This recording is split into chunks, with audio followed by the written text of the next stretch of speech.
So, hi again. I'm Santiago from Uruguay. You probably are wondering what Uruguay is and where it is.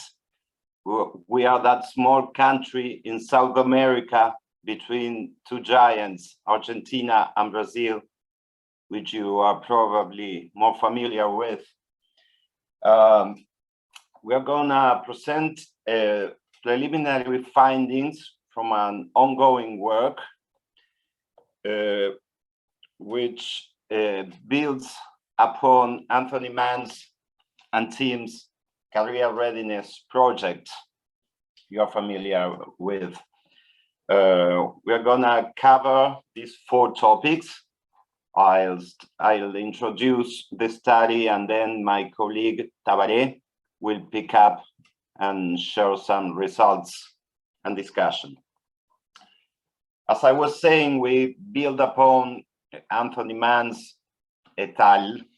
Main hypothesis and question in the comparative career readiness project, in particular on how schools equip students for their future life.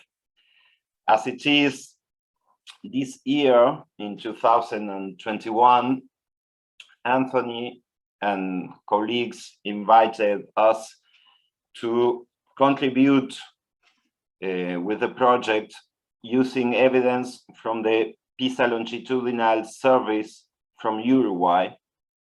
As you may know, PISA longitudinal surveys are panel studies that follow students first assessed by the International Student Assessment Program, PISA.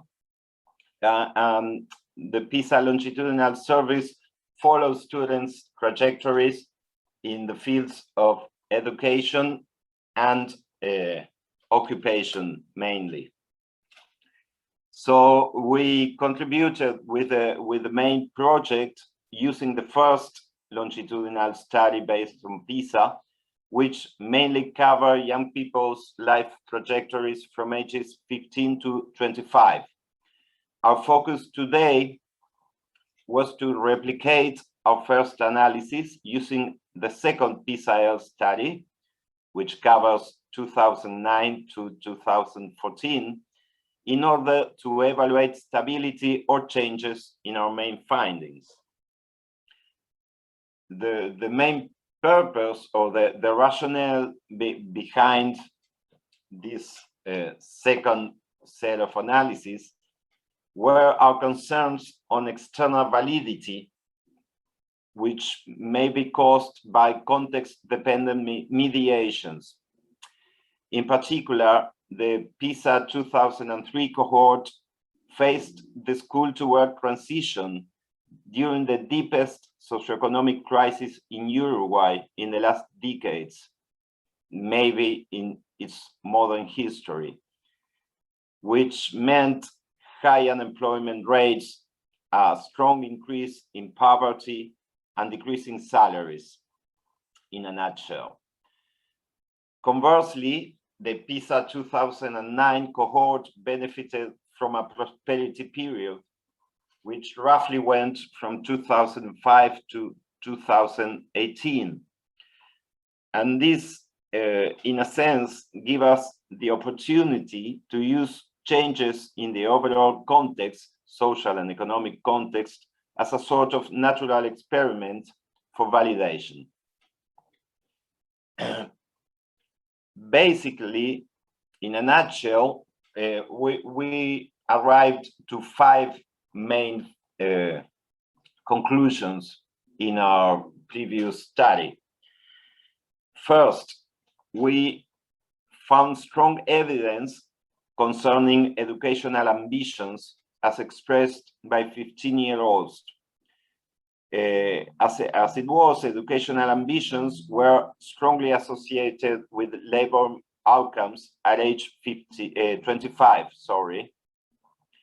Outcomes covered from salaries, wages, to kind of job, and avoiding a NEET situation, etc. Our findings suggest this specific thinking about the future feature play a significant role in shaping 25-year-olds' occupational destinations. Second, we found no systematic evidence regarding the association between PISA attitude scales, the attitudes to a school, instrumental motivation to math, interest in math, and any other outcomes, contrary to the career readiness hypothesis.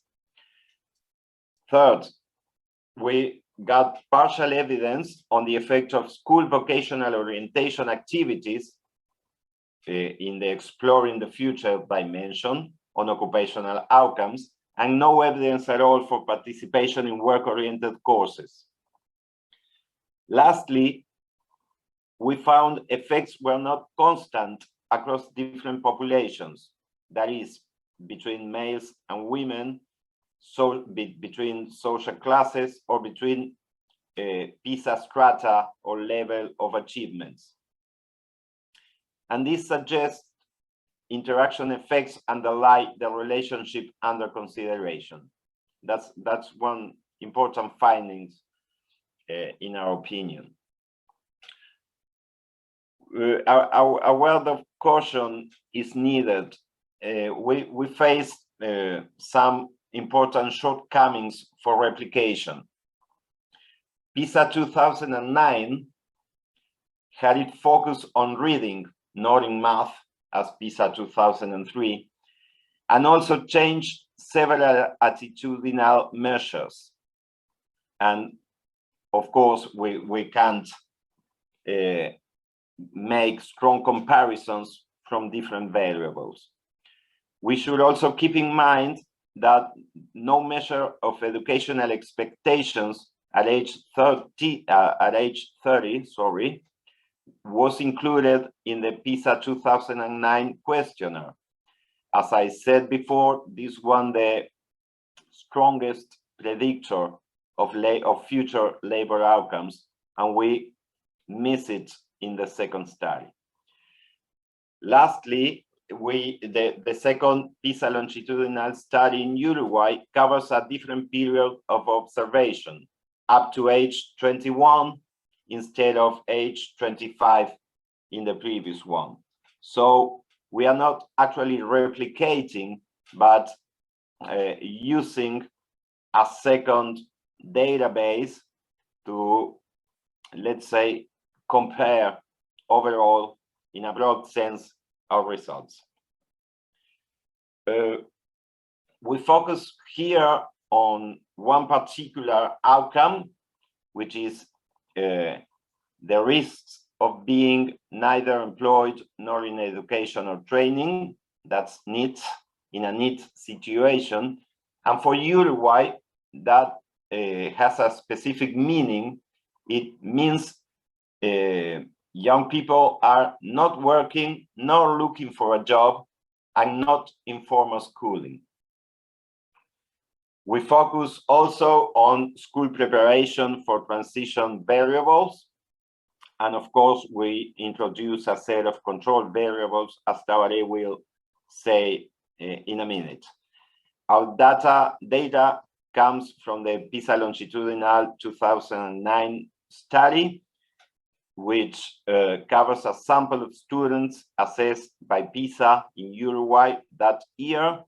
The follow-up goes from 2009 to 2014 and covers basically educational and occupational trajectories covering ages 15 to 21. This is just a description of our outcome. As you can see, 13% of our sample were in a NEET situation by age 21. And I want to stress the fact that the rest of the sample, the other 87%, is almost equally distributed in three kind of different situations: out of education, but in a job, in education, and out of the labor market and in education and working at the same time, which is a rather frequent situation in a country like Uruguay. Tabaré will pick up from here. So go on, Tabaré. As Santiago has remembered us, PISA 2009 has a different focus. It focused on reading comprehension. So the indexes that measure school attitudes were slightly different from 2003.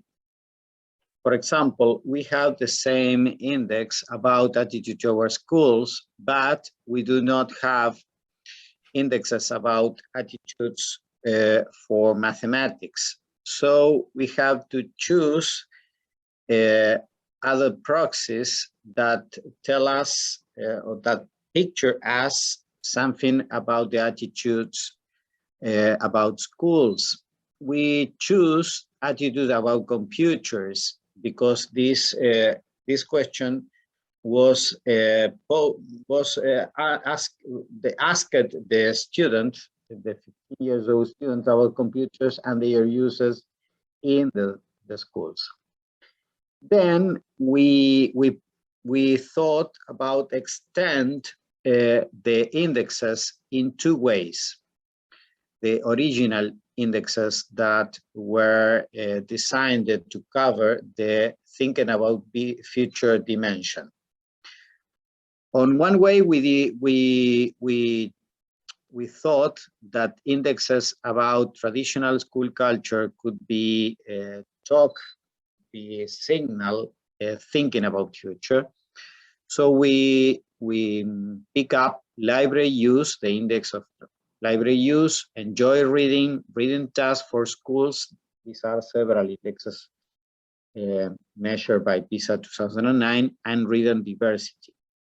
On the other side, we also pick up from the questionnaire ICT habits and skills like internet scholar use, high confidence in ICT tasks, and online reading.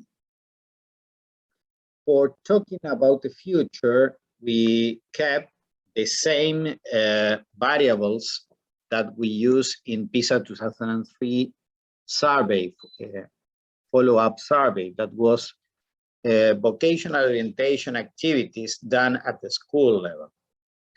And for exploring the future, we use a set of questions that ask the students about courses taken both in the school and outside the schools for job, for some kind of orientation to work, and also for English courses that complement the English preparation that the schools give the students. Now, with this in mind, next, please, Santiago. So, thank you. With this, several variables, we adjust 6 different models, binary logistic models. In the first one, we only introduce the original career readiness variables that we have used before with PISA 2003 panel. In the second one, we controlled the original career readiness variables with social and demographic controls variables like gender, social class. The third model, we include PISA levels of performance, of proficiency. In the fourth, we included traditional school culture indexes and ICT were included in model 5.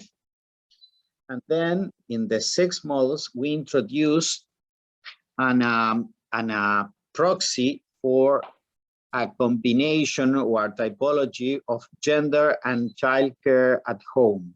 That is a situation that is not far exceptional at 21 years old. Here we have the, sorry, Santiago, the Okay, that's right. The pseudo R-squares McFadden to look how the each step in the model adjusting strategy give us results. The model with only the original career readiness variables is 9%, and the last model was 25.8% of. Next, please. Just to see the main variables, the variables that have significant effects on the NEET category. For example, for thinking about the future, we found negative effects in only 2 of all the indexes, both original career readiness variables and our extended indexes, that covers traditional literature reading tasks for school and the ICT internet entertainment use, those that were not in the original career readiness block of variables. Then in talking about the futures, we find effects, negative effects to be a NEET at age 21.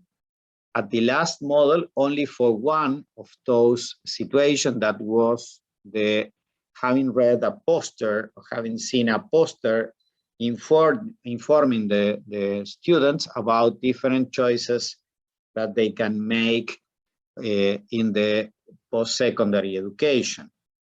Exploring the futures, the only variables that have significant effects were those about English courses, supplementary English courses taken outside the schools, but at the age of primary education, or in the academia, private academy, simultaneously that they were in secondary schools. And those are the control variables included in the model.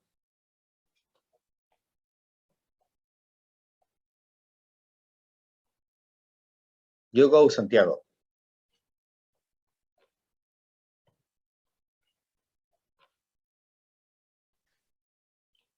Santiago? Okay. Yes. Can you hear me? Yes. Yes. So summing up what Tabaré has shown, we've got 4 conclusions to share. First of all, we again found partial evidence about vocational orientation activities and their impact on future labor outcomes. As Tabaré has mentioned, we got some evidence for English courses, but not for work-oriented courses, for which we didn't find any significant effect. We again, such as in the first study, don't find any effects for the exploring the future variables included. And we've got, we found again important effects of social, cultural, economic, and demographic control variables. This is to say that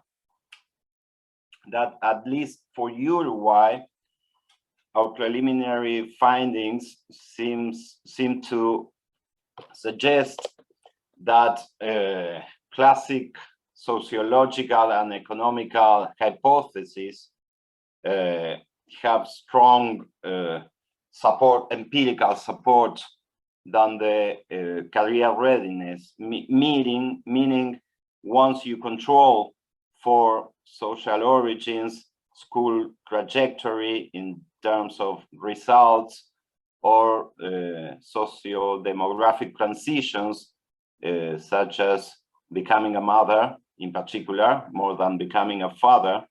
Once you control for all those things, it seems, at least from our evidence, that schools have small effects on the opportunities and risks young people face when doing the transition from school to work.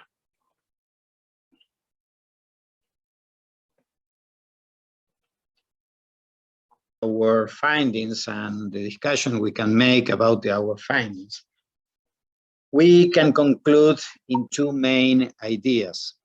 We thought that career readiness is a very attractive general framework for studying transition from compulsory education to labor markets. But we thought that this framework heavily depends on the institutional ties that link the education system and the labor market. And this is particularly important in Uruguay, where we have at least 100 years of history, of institutional history of the educational system that has no kind of links between schools and labor markets. So, for example, this, as our hypothesis is, this explains why there is no effects of the vocational courses gave to the students, because they are thought, they are implemented, and they are taken, but not as truly links between schools and jobs.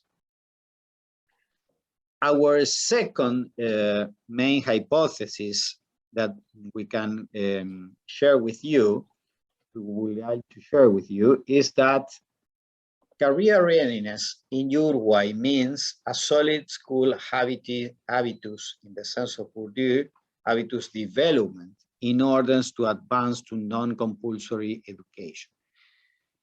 If you can remember, at age 21, we have more than 55–56% of the youth studying at secondary education or at tertiary education. So that is the more important path from schools, from compulsory education to transition to adult life. So in that path, it is very important to have acquired a solid school culture, a solid school habitus in the compulsory education time. And then the development of these habits goes before the school to work transition task of the schools. Schools do have a main task, that is to develop that competencies and school and culture habits in order to help students to do the transition from compulsory education to labor markets or to tertiary education. That's all. Thank you.